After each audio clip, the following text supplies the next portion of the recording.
Hi everyone, and welcome to Alt Bay. Everyone.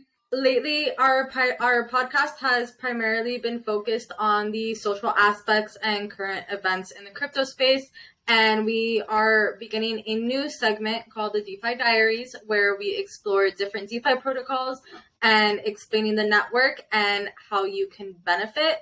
The protocol that we will be focusing on for today's video is Aave. And the research for this video was sponsored by the Aave Grant DAO. Thank you for taking interest in our mission in educating underserved communities in the benefits of blockchain and decentralized finance. And thank you so much for your support.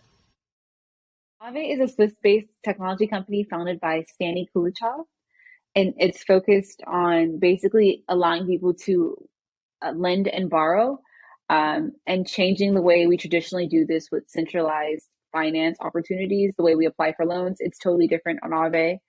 And it's basically really innovative and allows us to be permissionless and do these things on our own without having to trust someone to handle these things or possibly overcharge us interest. So currently Aave has 8.8 billion, no, now it's at the rate of 6 billion locked on the protocol.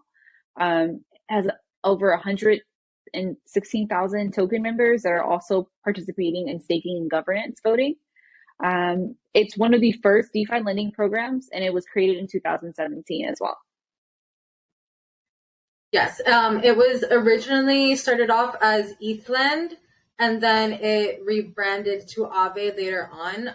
Aave is also hosted on the Ethereum blockchain. It is an ERC20 token, and the Aave protocol itself is automated by smart contracts, which increase the transparency of the protocol.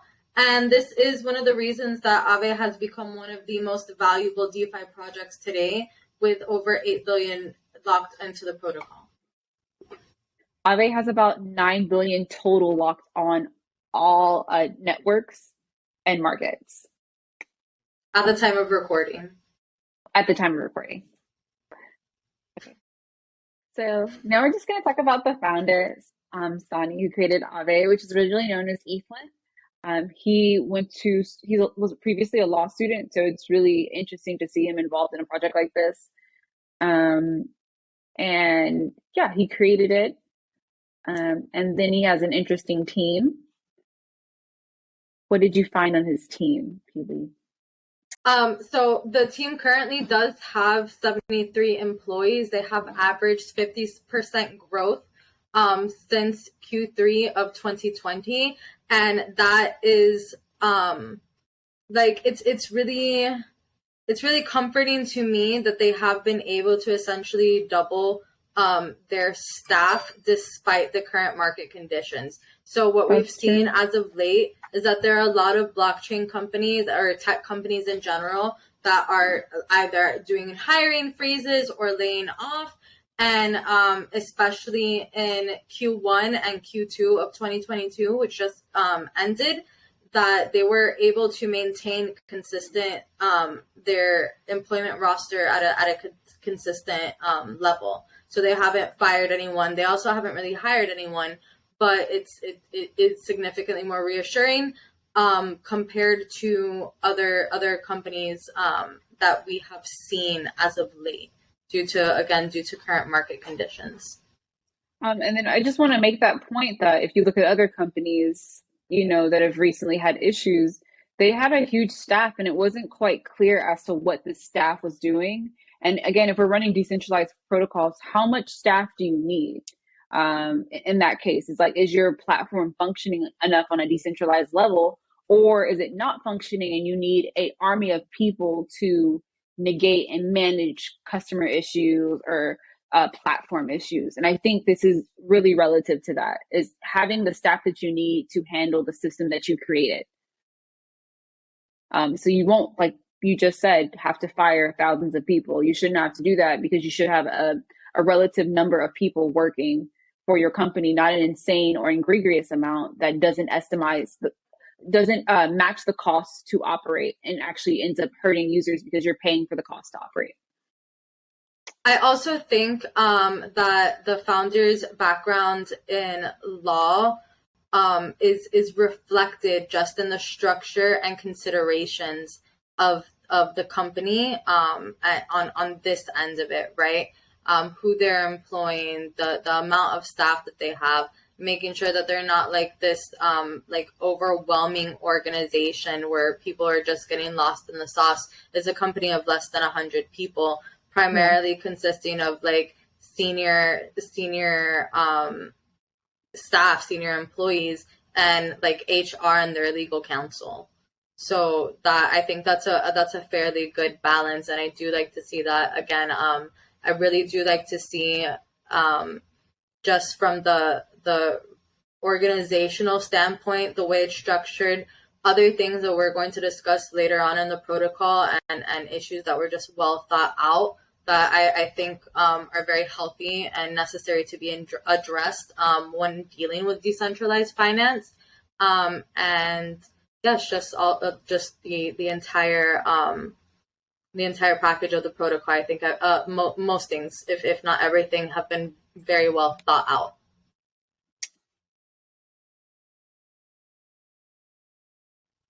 So we also wanted to talk about like why would someone want to use decentralized finance opposed to traditional finance?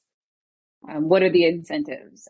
Traditionally, in our communities, like people of color, we often deal with situations where we have the highest interest rate. We are denied loan applications based upon our gender, our identity, or our racial Black background. And that can be very problematic for us, just because you may need a student loan, you may need a car loan to get to your job. Those are things that we may home loan, a mortgage. The mortgages being the biggest centralized issue in lending. So, however, that already being a barrier due to our finances, now it's a barrier outside of my finances, even if I qualify with my credit score, or if I don't qualify with my credit score. There are just so many factors that may deter me from being able to be a qualified applicant. And DeFi, that essentially changes a bit, because now we're starting to do collateralized based. And when you have a collateralized based lending service, I personally feel that is a little bit more healthier, because you're not depending on, can I afford this interest rate? Like sometimes it comes down to, I'm okay with this interest rate for this loan, I'll take on the debt. And I don't think that's healthy. I think we think that's okay in our communities, but I really just don't think it's healthy. And it's become a natural part, but I want us to break out of that habit and questioning, like, why do I need this money? How much am I going to make? When can I return it? Like, all of those things should be sorted out, not what is the lowest interest rate I can hopefully get if I'm taking on a loan for myself. And oftentimes, members of underserved communities are usually targeted by predatory lenders, right? So they don't qualify for traditional loans, be it car loans, home loans, anything, because of credit, because of income, even if some people have been historically denied loans, again, due to race, due to gender. I don't think religious affiliation, but that wouldn't surprise me either, right? This takes away that middleman, and it also eliminates the role of predatory lenders, right? We're just cutting out the middleman, and oftentimes in cutting out the middleman, you're able to offer lower interest rates to people, and also it just ends up benefiting both ends, as opposed to there being an unbalanced power dynamic that what we see in today's traditional lending markets. Yeah. And I think it's gotten out of hand to the point where like banks they're estimating a certain amount of profit from those loans. And then you have a whole scenario like the pandemic where everyone's failing their loans. Then the banks are failing a certain margin of return. And it creates this cataclysmic situation where this debt is basically having an avalanche of like financial discrepancy, and we're all suffering from it. And this is how these situations happen with inflation, and we're increasing the national debt. It becomes a cycle of debt that we literally have to break ourselves out of. That, and also I feel like, not that I feel like that, current lending terms are like highly restrictive, and also don't benefit, the people that really need it most. So for example, you're gonna have me on a, let's say, 24-month loan, but my interest rate is like 8%, right? And I have a super high monthly payment. Well, with DeFi, that kind of eliminates that to where, and because of the over collateralizing of your loans repayments can end up being indefinite, as long as you don't reach liquidation. And then even once you reach liquidation, then it's like, okay, you took the L, but that loan is still repaid. So the lender is also not taking a loss, right? I just think that it's really beneficial to both parties. And it has the capacity to make loan repayment a lot more flexible and a lot more feasible for someone that is low income, right? And I also wanted to reiterate the fact that typically people in this community, they suffer from loans that they can be up to 100% of the actual loan that they borrowed. And I don't feel like that's fair just because you may be in a like payday lenders and stuff. And tribal loans. You should not be paying 100% of, you know what I mean? Like you're paying double the amount or triple or like 5 times the amount. That wasn't the purpose of the loan. The purpose of the loan was for short-term financing for a specific, and now you're overpaying for something that was it was an immediate need, but it wasn't something that you would want it to have paid 10 times more for to have that item. 10 times over. Yeah. So that is something also that we are seeing in the student loan crisis, right? You find people that say they took out, I don't know, like a $70,000 worth of loans, and they have paid into their loans like $140,000, and because of the interest alone, like they're paying double the loan amount that they took out, and they still owe $68,000 on their loans, because there isn't even any democracy, right, in the interest rates. With a decentralized protocol, you have a wide, a much wider option of lenders to choose from. So the interest rates are more competitive, right? You don't end up, and then you have the options of fixed rate or variable interest rate, right? I just think that it ends up being more consumer friendly, especially in the way that Aave does it, to where it is like, fairly safe and fairly protected. And even if you're having one of those, those contracts are hard to read. They're not the interest rate and the display of that. And sometimes it'll say an interest rate, but they won't say it's also a daily interest rate that, is added to. So there's little things that you're agreeing to that you quite don't understand. And I don't feel like it's fair. It is predatory. But I think trying to move into something that's away from that, I love the concept of Aave creating a lending system that is viewable, it's user friendly, and also it changes the way we transact and borrow and makes us question why am I borrowing this? Why do I need it? When am I going to repay it? Is it this just like for a few days? And actually, can I also save here? Can I also supply it?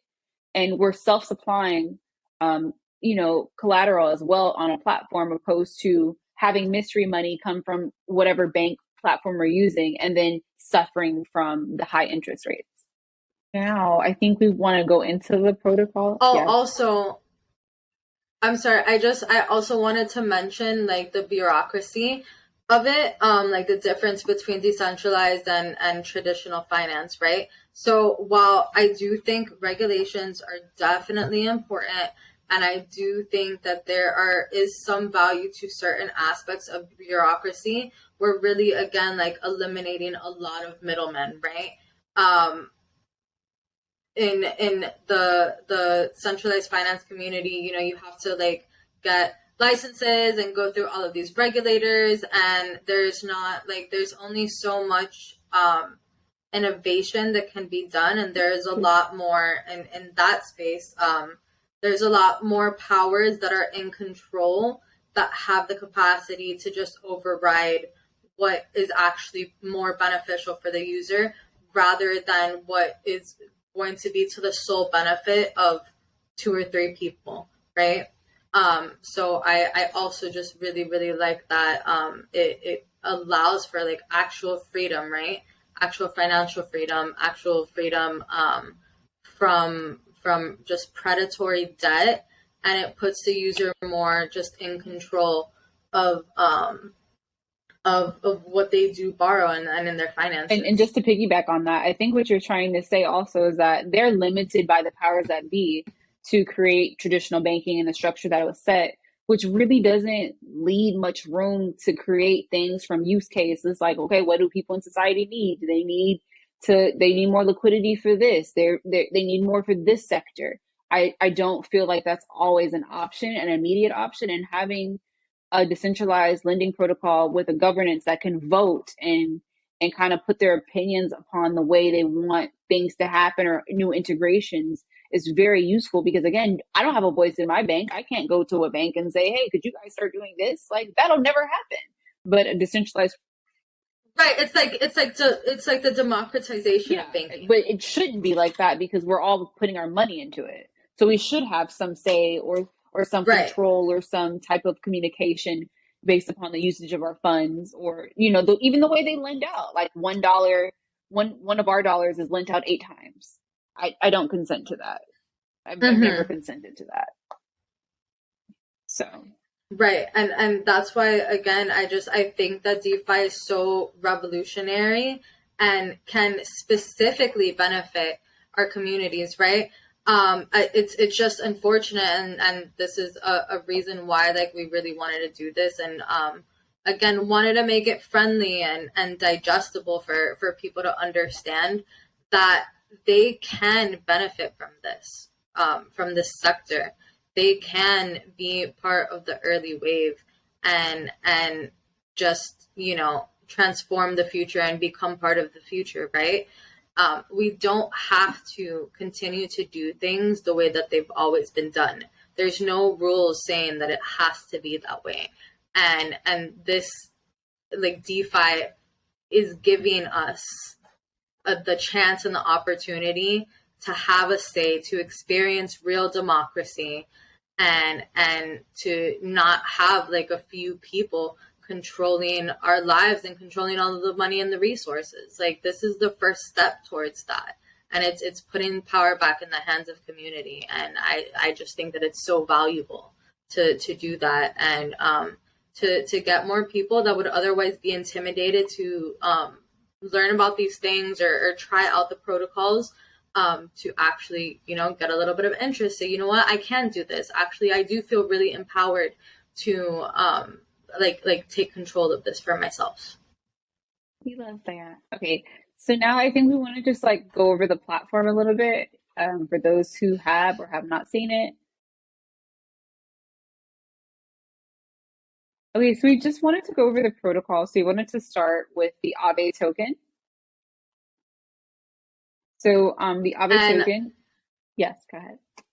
Sorry. So the Aave token itself has 2 key use cases. The first use case for the Aave token is that it is used for governance. The governance use case is like pretty straightforward. Holders who stake the coin get to participate in operating decisions of the platform. 2, it is used to secure the protocol. So holders who stake Aave can participate in the security module and earn a yield of 7%. I like that it is 7% and not some outrageously crazy number, because again, how much did Bernie Madoff offer? Like, I think 11%. So you don't ever want to get close to or over that. So I really like that they offer a yield of 7%. Also, on the flip side, in the event of a liquidity crisis for the protocol, and this is mentioned because you want to have a project have like a risk assessment and not say that something bad can absolutely never happen. You want them to acknowledge that if something bad happens, this is the most likely scenario, and already create a mechanism to counteract that and have that safety mechanism built into the protocol. So I do really like that about it. Like, it was again thought out. There was intention behind this. So in exchange, like your staked Aave could be slashed up to 30% in the event of a liquidity crisis for the protocol. So essentially 30% of whatever you stake would be used to defend the security of the protocol, to prevent a like the crisis from like worsening, right? You would want to stop that. But the root use case for Aave itself, for its existence separate from the token, is lending and borrowing. Again, that's why we are just doing this segment. It is decentralized finance, so that is really cool about it. We always say when investing, although this is not financial advice, you do want to have a use case for whatever project or protocol you're going to get involved with, right? You want to make sure that it's answering a question, and in this case, it definitely does. It's answering a need, it's fulfilling a need, and the token itself, it also has a purpose. And I think it's also important to differentiate the use case for the token versus the use case for the protocol itself. Because I think a lot of people sometimes like blur those lines. So I just wanted to point out that there is a distinction between the two. Aave is also in the top 3 of DeFi lenders in the space. So they do have 2 other direct competitors, which we'll discuss a little bit more later.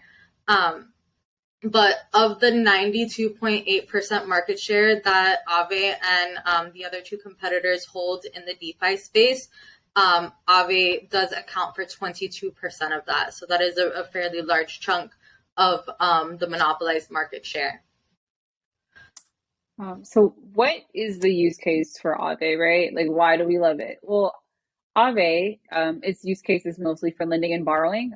For people, you can basically, if for yourself, you would be able to supply collateral. As you can see on this testnet, I have supplied my own collateral that I'm using to borrow against. And then this can expand as much as you would like to deposit onto the platform.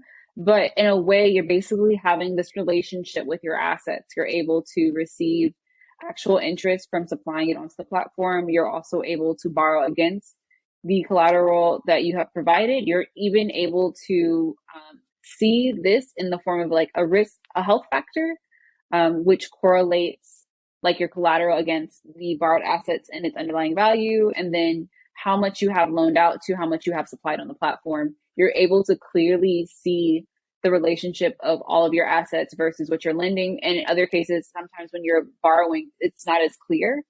It's just to have those parameters is just really great, especially in this space.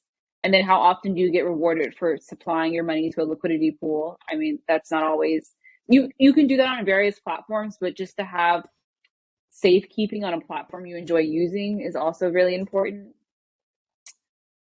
Also, there's no time limit. I think sometimes that can be an issue. Like if you've ever taken out a personal loan, you have until this date to repay it by. There's no term limit. You're essentially maintaining your health score along with the repayment terms, essentially. Like as long as the health score is fine, you're able to keep your borrowed assets, right? But maybe you did this for like a short-term usage to pay for a simple thing. You repaid it over the weekend. Again, not investment advice, but this is something that you can use for in whatever way that suits you. And I think removing the termed limit to it also can make it a bit easier to navigate. The interest rates for lending and borrowing, again, I'm using a testnet, so this isn't a perfect example. However, you can either choose to have a stable interest rate when borrowing or a variable, whichever one you find. I guess that would be the one determining factor as to your quick repayment, is if the interest on variable was a little too crazy, or maybe stable was fine. So you're able to see the interest rate, and it's able to be feasible and logical for you when borrowing. So again, this is just really user friendly, really easy to navigate. And then during each loan period, whatever you deposit, it goes into a pool in which everyone is pulling from when they're borrowing from. So you create this decentralized environment where everyone's assets are being pulled, and it's essentially very much so decentralized. We love that. I think that's healthy. Essentially, again, this process work is I'm depositing DAI. You can just do it as supply, which means it would only be in a collateral pool. I am doing it as collateral for myself, so I am my own collateral in that case. You can also have a token that represents your supply in your wallet that you can also use on other protocols and then track, which is great. The token is interest bearing as well. And then again, when withdrawing, you would just want to make sure that your loans are not at a healthy health factor. So your withdrawal isn't causing you to have a health score that would be getting you liquidated. So again, you're just maintaining the balance of your assets on this platform at all times. And when you talk about, self-custody, being aware of your assets, controlling your finances, this is what that would look like in a decentralized manner of a lending protocol. Yeah. Is there anything else you wanted to add about the platform? So I think that touches on I don't want to say traditional DeFi lending, but like just lending of like normal loans or what would be considered to be traditional loans. But there is also a feature that is called that are flash loans. And those are uncollateralized loans where the borrowing and repayment both occur within the same block. Aave has processed over $3 billion worth of flash loans on the platform to date. So flash loans, I don't sound too crazy about it. There are like 3 use cases for them: arbitrage, collateral swap, and for liquidation. So for arbitrage, it does exist primarily because sometimes interest rates across lending platforms they're not coordinated.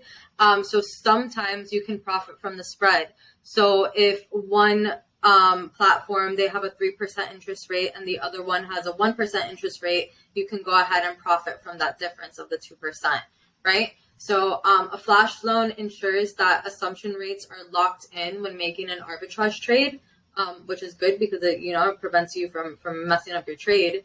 And then the collateral swap and liquidation, they both have the same use case, right? And that primarily exists when the price of your collateral is falling below the threshold level. So both use cases allow the borrower to cap their losses at a fixed price higher than the official liquidation price.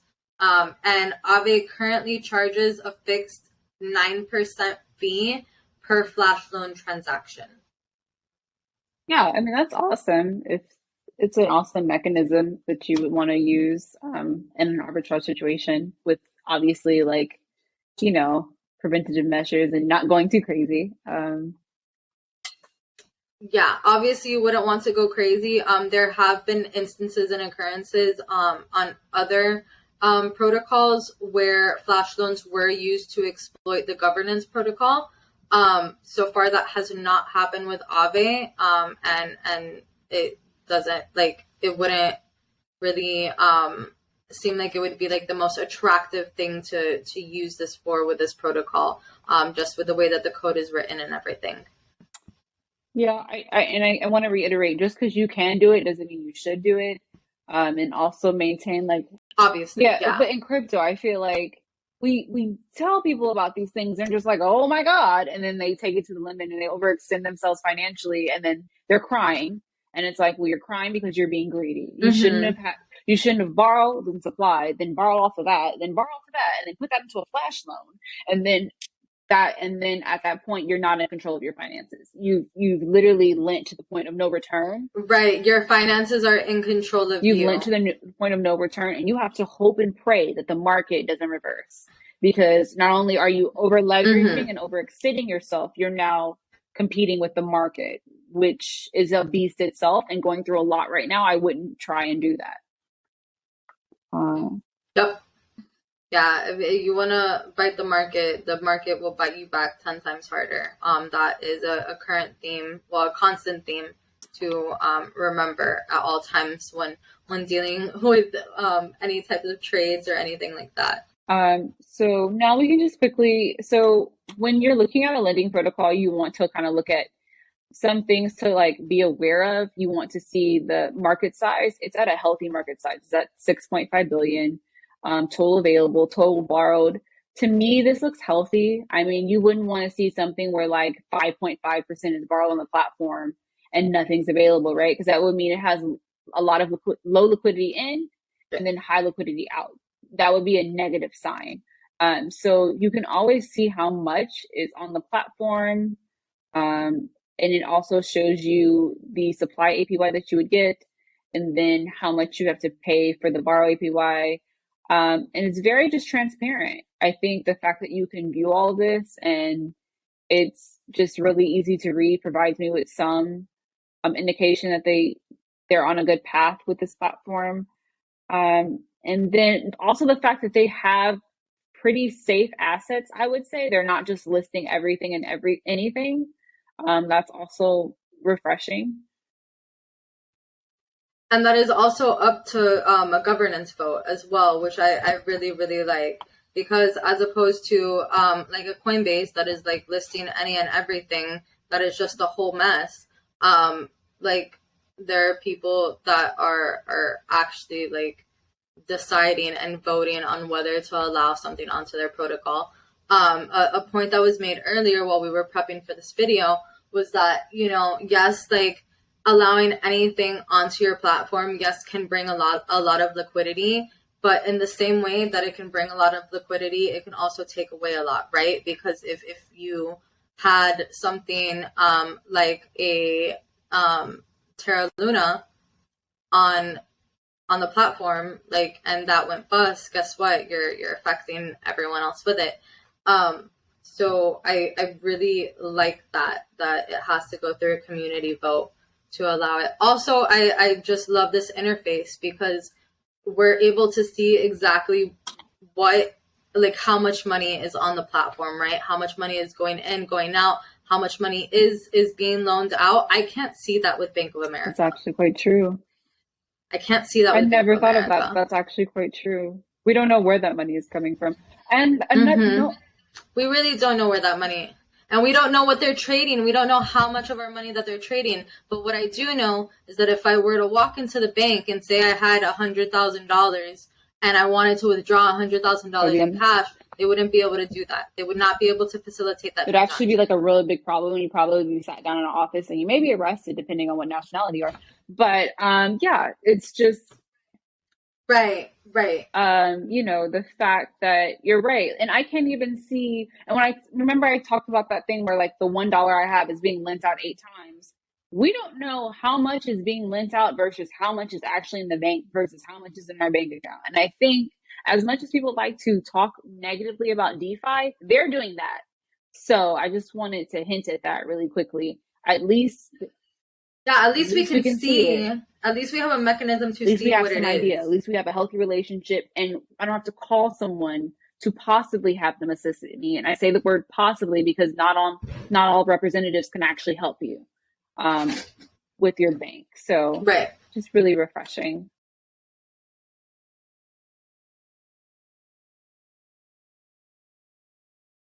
Okay, so just to prove why this is also very important is also to run it back to the Celsius debacle when they were, you know, participating in DeFi protocols and trading and moving liquidity and, you know, all of that done from one platform with that amount of money can shift the market. I really don't feel like it's fair for retail investors to have to deal with that. That's essentially what happened with Terra Luna. I think Alex said he got his funds off the platform and Anchor so quickly, right? And you're like, probably a lot of money. And I guess it was about like 500 million he moved, and having that much liquidity within a pool and removing it, that does exit, a lot. Like instantly. Yeah, that can trigger a secondary crash. We're not completely sure if it did, but hypothetically, you have to know, like, it's like if someone walked in one day and took out $4.2 billion out of a bank, and we know how banks are limited.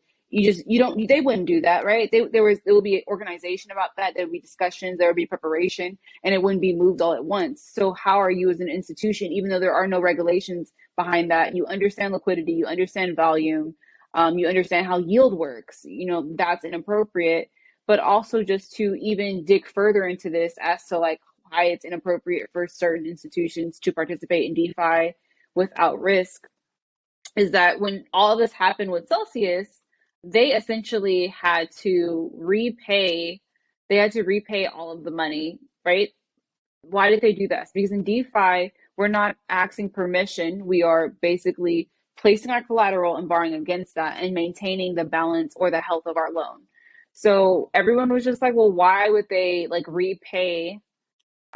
Okay, so in the case of Celsius, they knew that they had to repay their loans with Aave and other protocols because in a decentralized system, you have put up your over collateralized crypto, and you literally need to repay your loans or else you risk being liquidated. So this is amazing because this is a trustless system that everyone has to follow.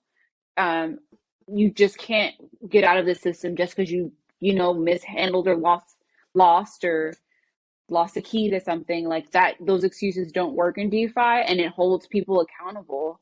And I love that. And that's just testimony for me because some of these entities have certain loopholes that they use and that are not held accountable.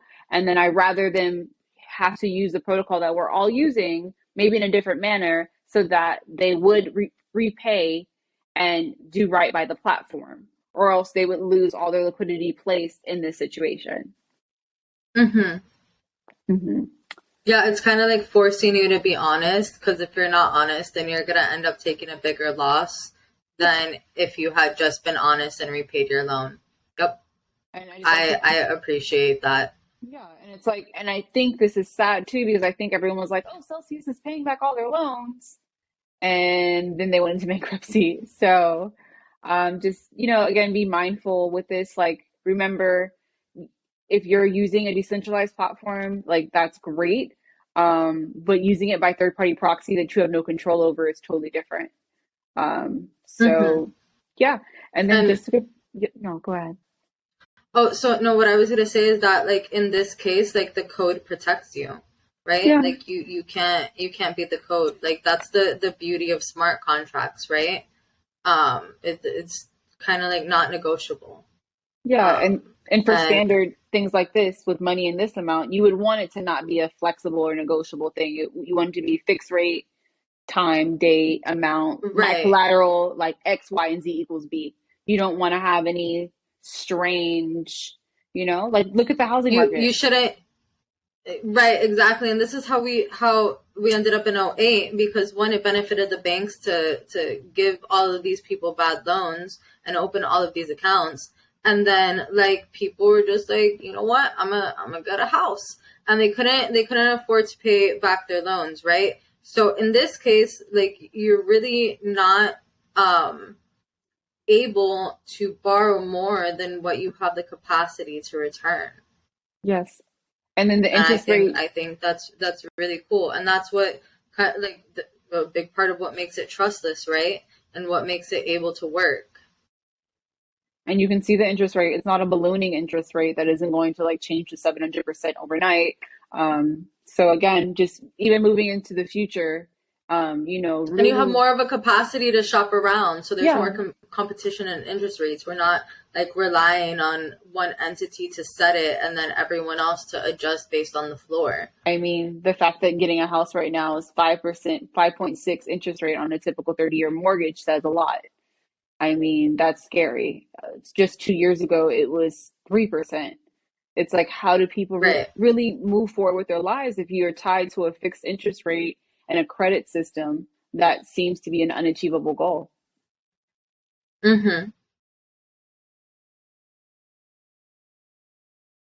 So one thing that we really like to look for in projects, granted, this is a very nascent space. Most projects are fairly young, like Bitcoin is only 13 years old.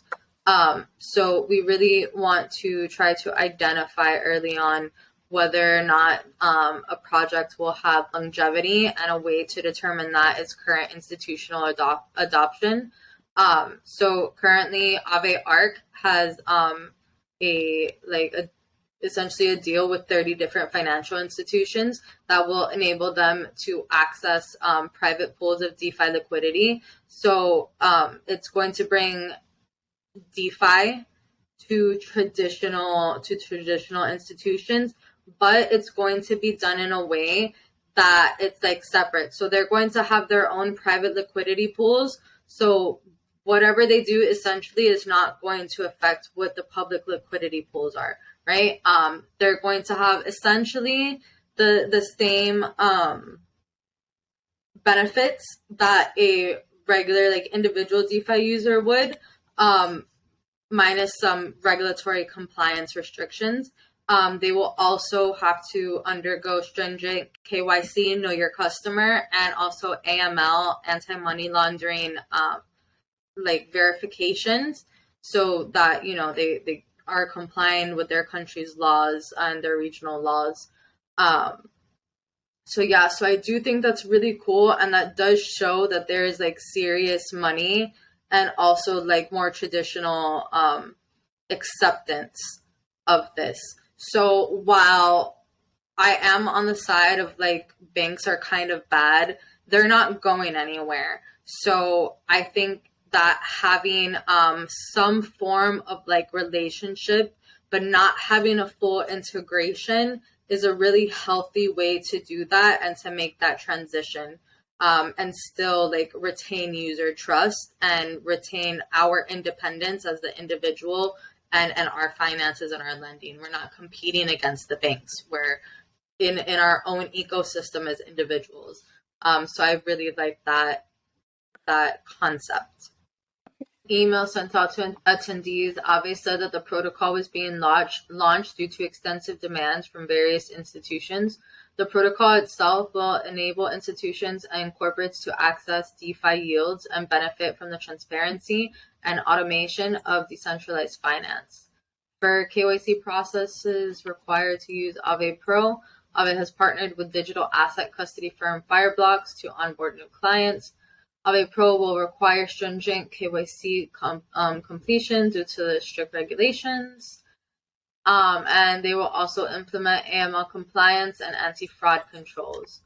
According to the email, Aave Pro will still support 4 assets: Bitcoin, Ether, Aave, and USDC, as institutional demand and ownership is concentrated into these assets. Additionally, Aave will add a whitelisting layer onto its existing V2 smart contracts to ensure that only KYC compliant institutions, corporates, and fintechs have access to the platform. So I think it's just the platforms. Like, they're not like the platforms aren't, the banks aren't going to be like the middlemen for their users. I think they're just using it for themselves. So the banks so can that they have DeFi. access to so that they have access to the capital, and they don't have to go through traditional routes to access the capital. Yes, because then that's why you had Celsius like having their own wallet and then moving out the crypto. And it was like really confusing because we don't know where that's coming from or the separate asset. Okay, I get that. That would make me feel a lot more comfortable. I love that. Because actually, they should be on their own platform. It's actually really interesting because legally, that's why I said the whole Celsius thing to me was very unprofessional, because it was just like, what crypto are you using? How did you get this crypto? Where are you putting it? Are you putting it in normal platforms that I, as a decentralized trader or user, would do? Because that's kind of tacky.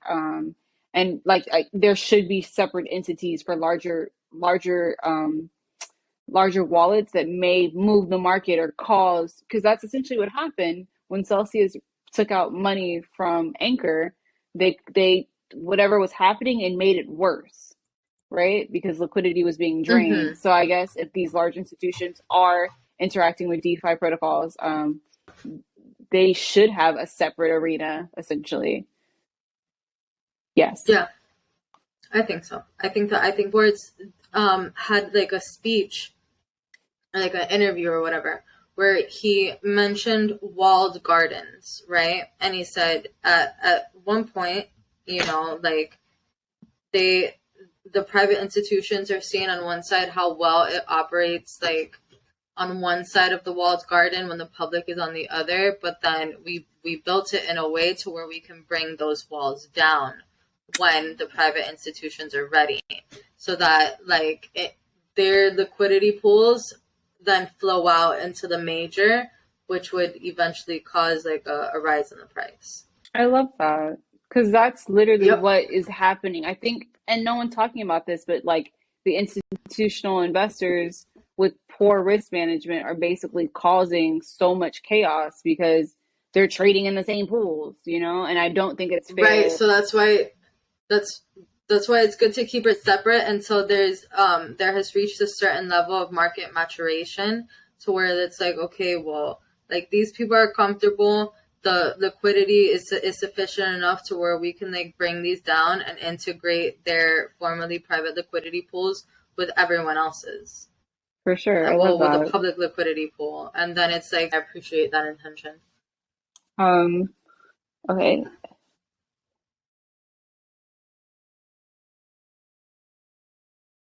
We are just going to compare two other plots for view purposes. Compound, which also works similar to Aave, you can supply and borrow. And then Curve Finance, which is more supplying and borrowing to pools. So to some users, that might be a little bit more difficult to navigate. But in theory, I hate that interface. and I think it's done like it's very retro. It's very like Windows, like 1999. Yeah. This is the computer that I used in elementary school. Yeah. Yeah. I don't like that interface at all. Yeah. It's a no for me, dog. Yeah. So again, like this is, why I keep going back to Aave. I feel like very user friendly, very you know what you came there to do, So that's great for me. So now we're gonna answer the big questions. So aside from just like the user interface and like just ease of the user experience, something that also differentiates Aave from their direct competitors would be flash loans, and the fact that they are just a like purely over collateralized with digital assets. Offering flash loans can, there is a use case for it. I wouldn't always recommend it, but it does have a potential. It is a product that they offer that is different than other platforms, and also like it is over collateralized solely by digital assets and digital assets that are approved by like the community.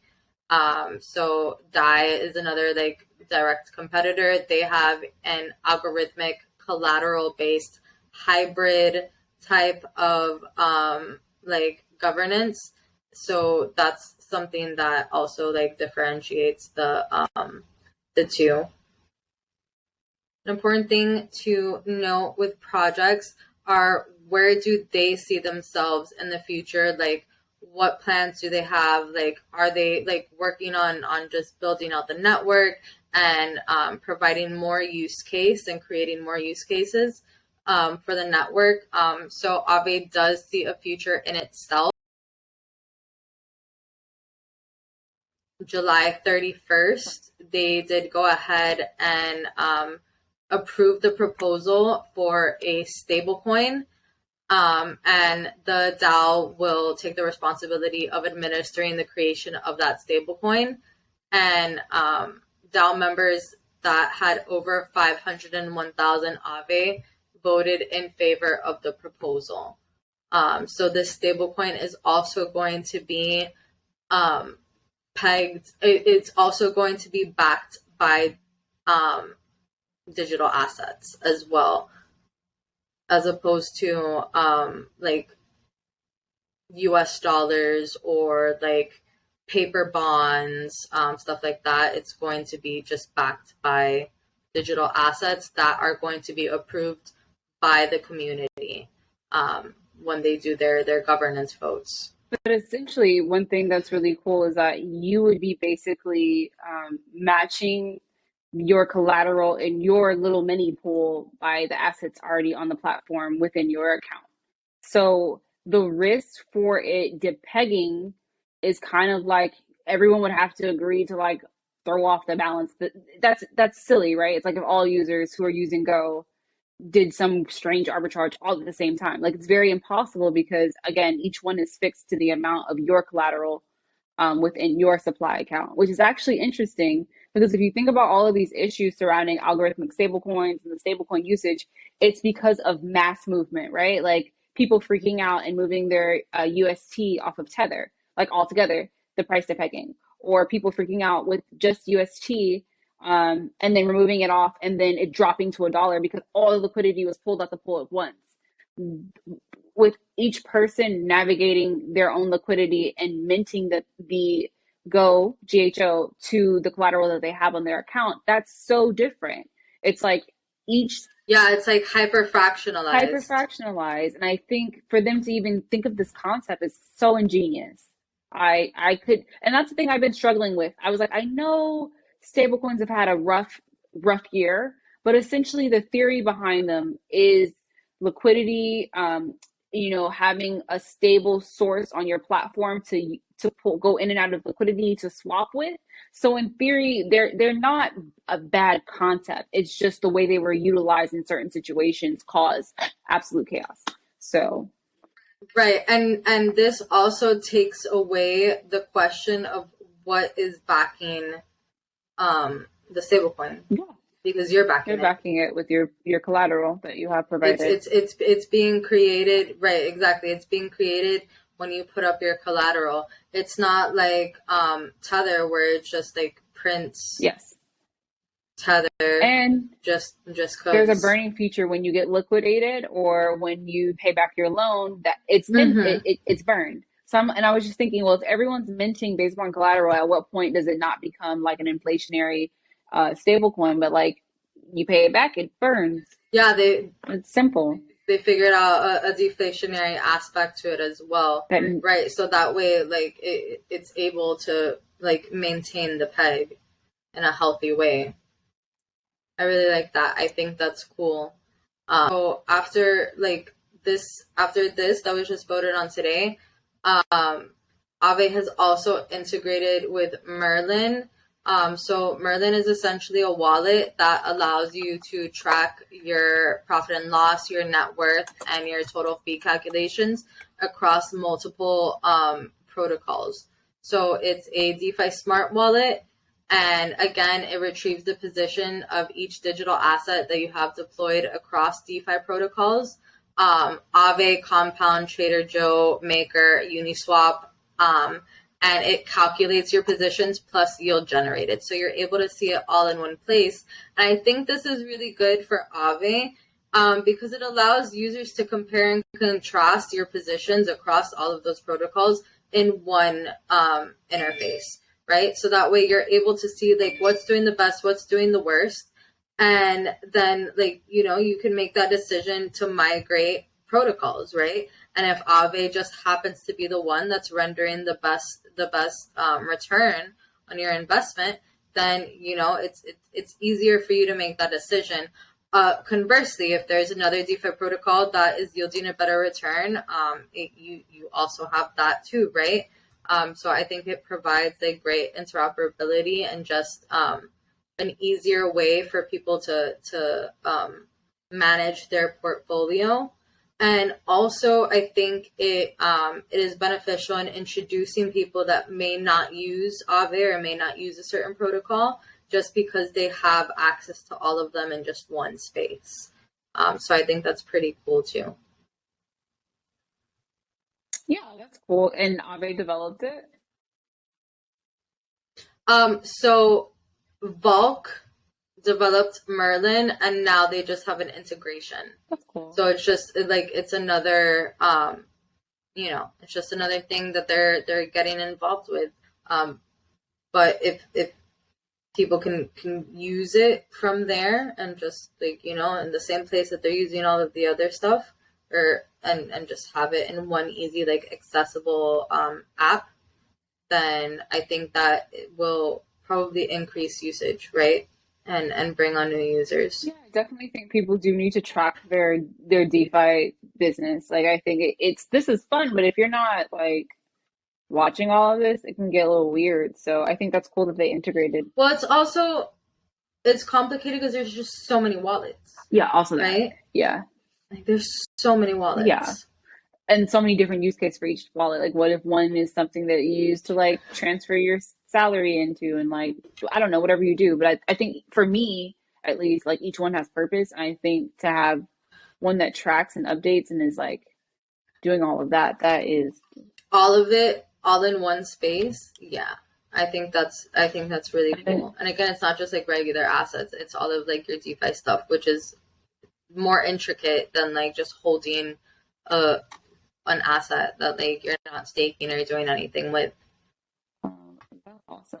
And I also know there's something going on with I think Aave is also a part of Lin's protocol, which is also making a decentralized platform, or it's basically a protocol where people would go and build decentralized platforms. And we know we obviously need that. I mean, we have this whole Twitter situation going on and Instagram adding various. And also censorship, right? Yeah. And I think if anything, social media definitely needs to be decentralized. Because it's like we can't have agendas creating a whole, free speech platform. Is it really free speech? Probably not.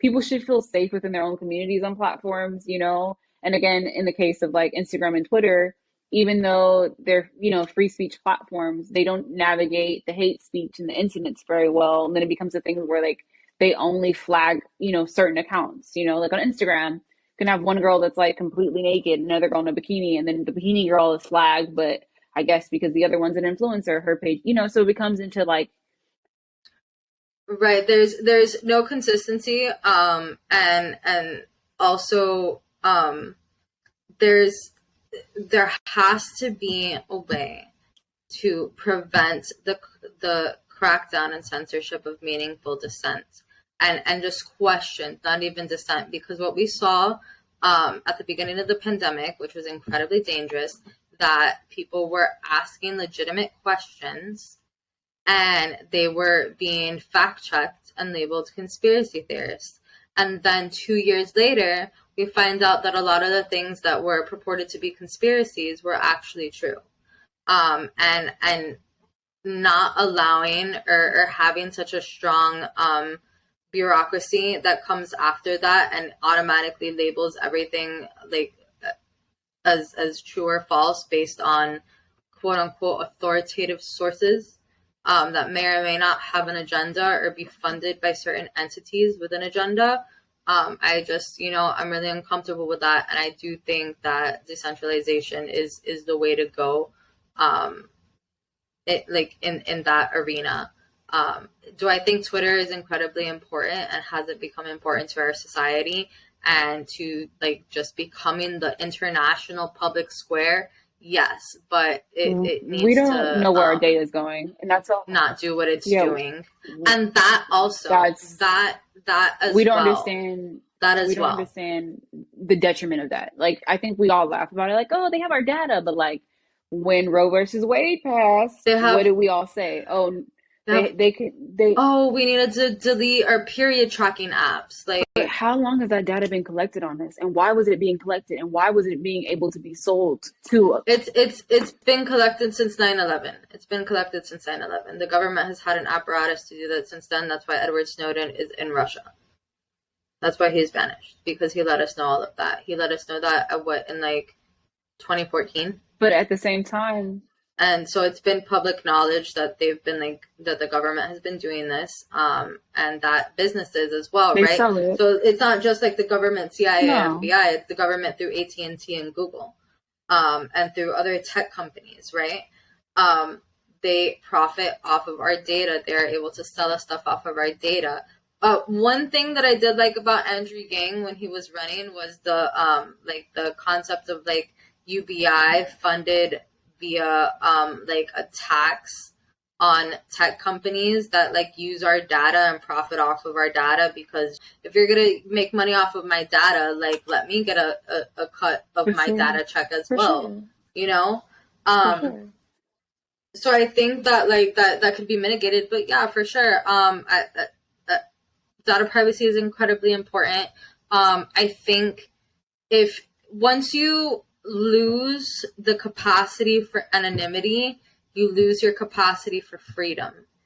Because if you can't be no one and you always have to be exactly who you are, then you're not And it's crazy free. that you say that because I heard some celebrities said that they feel more welcome in like the web space and the NFT space because they could just be a person, not be the representative celebrity that they've built that is always asked for money or, you know, like something weird happens when you're like a celebrity and you walk into a normal social situation. But they said they could go throughout the space and just navigate as a person and really get a feel of it instead of getting sold things all the time. And I thought about that. I was like, what if you just want to be in a space that Or people just treating them like they're regular yeah, human beings and not like acting like like you can groupies. just exist in a space as a person and like have access to a community that you had interest to that you typically may not be let into because of your gender identity, any of those other things. And I think that's really important. And I think that's why we all, Or without fear of like job yeah, I loss, think that's right? why Um, we love this space is because we want to just participate, right? We don't want to always be sorted into groups. We just want to like find things that we mentally agree with and like just like have groups and communities based upon that. And I love that. And having someone that is right. literally saying come develop it here, And not have to self yeah, censor. and Right. come develop it here outside of the large platforms that already exist. Wonderful. I would love to see more coming out of Lynn's protocol. Yeah. Yeah. Okay, so in summation, we felt pretty clear on how Aave basically discloses everything. I felt like I was able to review their liquidity, their safety mechanisms, how they audit, how much liquidity was on the platform. The health score was viewable and accessible, and their platform is very user friendly. And I just enjoyed navigating with you, feeling like, but I can understand someone else just trying it for the first time and finding it to be pretty simple to navigate as well. That and also I would like to say that when we were reading earlier about like the centralization of the decentralization of the platform, how they manage their risk, how they've identified risk, it's all written in a very like easy to comprehend Mm-hmm. way. It's nothing that is incredibly like technical to where you just feel overwhelmed by reading it and a normal everyday person couldn't understand what is being said. And I think that's really important too, right? Because if you want people, if this is something that is going to end up being used by everyone, right? And you want people to feel comfortable in adoption, that has to be taken into account how you're able to communicate that effectively and at a level of like the average person's understanding and comprehension. So I do appreciate that, and I would definitely advise everyone to go ahead and do your own reading, and follow up in that regard. Yeah, for sure. And sometimes if you see a protocol and it like they have all these complicated things and like they can't quite, it doesn't seem clear to you, it's probably not clear to them as well. That's just like another, Yeah, and yeah, that's always the case. If it's like you have to mm-hmm. go through like you have to go through a wild patch and then pick a flower and then burn that flower and then you're giving so many descriptive ways and it's not clear as to how they manage and they have secure or if they don't even have like a reserve located like for that platform. You can't even see how much is on the platform aside from going to like coin market cap and seeing like the market cap. That's also problematic too. So I just want you guys to see like even in this example and other examples how that is a red flag and you should run quite quickly because you should always know what's going on in the protocol. You should always understand it, and there should always be a safety mechanism in place if things go wrong because anything can happen. It's DeFi, it's crypto, anything can happen. And mm-hmm. Anything can happen in any company, and any good company will have a proper risk assessment, and then also just see how, like, if something does happen, if this does happen because of X, Y, and Z, how are we going to respond to it?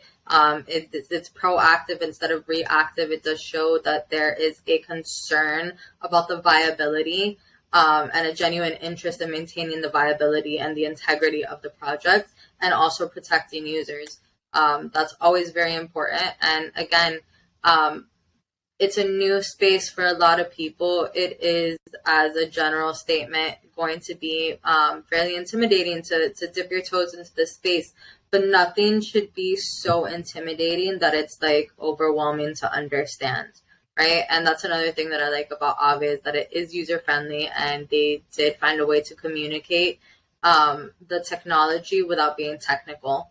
And I think that's very important. Overall, I think that this is a great protocol to start off using as a new user.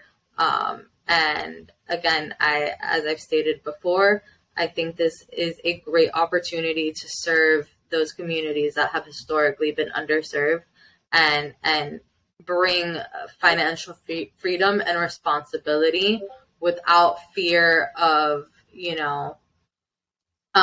discrimination or anything like that when it comes to being able to prosper and like take control of your financial life. For sure. I think, I want to see more communities engaging with protocols like this, opposed to traditional, like, payday advances and tribal loans. Like, I rather see them, borrowing against themselves, because at the end of the day, you would rather owe yourself than owing some entity at a fixed interest rate that is unachievable, and you most likely will default upon, and having to pay back the loan 2 to 3 to 5 times. So I know it may seem different for some, but I'd rather try something different than doing the same thing over and over again and having negative results impacting my future financially in a negative aspect, and just making life harder than it seems. So yeah. Thank you guys. Thank you guys, definitely. Also, if you guys have used Aave, please go ahead and comment your experience, what you like about the protocol, what you don't like about the protocol. If you haven't used it and want to try it and are hesitant, also feel free to comment why. We do love the engagement, and also learning what real people think about crypto, not just like people with a whole bunch of money that like are finance bros. So okay. Yeah, thank you for your support, and thank you again to the Aave Grant DAO for supporting us and for supporting the research for this video. Okay, goodbye. Bye-bye. Bye.